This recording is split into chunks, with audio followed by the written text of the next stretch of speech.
Scrubbing എനിക്ക് ഇഷ്ടമാണ്, പക്ഷെ അത് കഴിഞ്ഞിട്ടുള്ള ഈ വൃത്തിയാക്കലുണ്ടല്ലോ അതാണ് ടഫ്. അതിനൊരു പരിഹാരമാണ് ക്ലീനസ്റ്റിന്റെ കിച്ചൺ ക്ലീനർ. ഇതൊരു പ്ലാന്റ് ബേസ്ഡ് പ്രൊഡക്റ്റ് ആണ്. മാത്രമല്ല 0% ആസിഡ് ആയതുകൊണ്ട് തന്നെ പെറ്റ്സ് ആൻഡ് കിഡ്സ് ഫ്രണ്ട്ലി കൂടിയാണ്.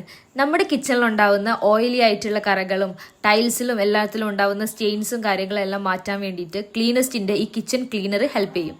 കിച്ചണിൽ കറകളുള്ള സ്ഥലത്തൊക്കെ ഈ ലിക്വിഡ് ഒന്ന് സ്പ്രേ ചെയ്തിട്ട് ഒരു 1 മിനിറ്റ് വെയിറ്റ് ചെയ്തതിനു ശേഷം വൈപ്പ് ചെയ്താൽ നിങ്ങൾക്ക് അവിടെ നല്ല മാറ്റം കാണാൻ പറ്റും. നല്ല രീതിക്ക് ഹെവി ആയിട്ടുള്ള സ്റ്റെയിൻസ് ആണെങ്കിൽ നമ്മുടെ ലിക്വിഡ് സർഫേസിൽ സ്പ്രേ ചെയ്ത് കഴിഞ്ഞിട്ട് ഒരു 2 to 3 മിനിറ്റ്സ് വരെ വെയിറ്റ് ചെയ്താൽ ആ കറയും വൈപ്പ് ചെയ്തിട്ട് നമുക്ക് മാറ്റാവുന്നതാണ്. അപ്പോൾ ഓണൊക്കെ അല്ലേ വരുന്നത്, എങ്ങനെ വാങ്ങല്ലേ? അപ്പോൾ നിങ്ങൾക്ക് ഈ ക്ലീനസ്റ്റിന്റെ കിച്ചൺ ക്ലീനർ വേണമെങ്കിൽ ലിങ്ക് ഒന്ന് കമന്റ് ചെയ്തോളൂ.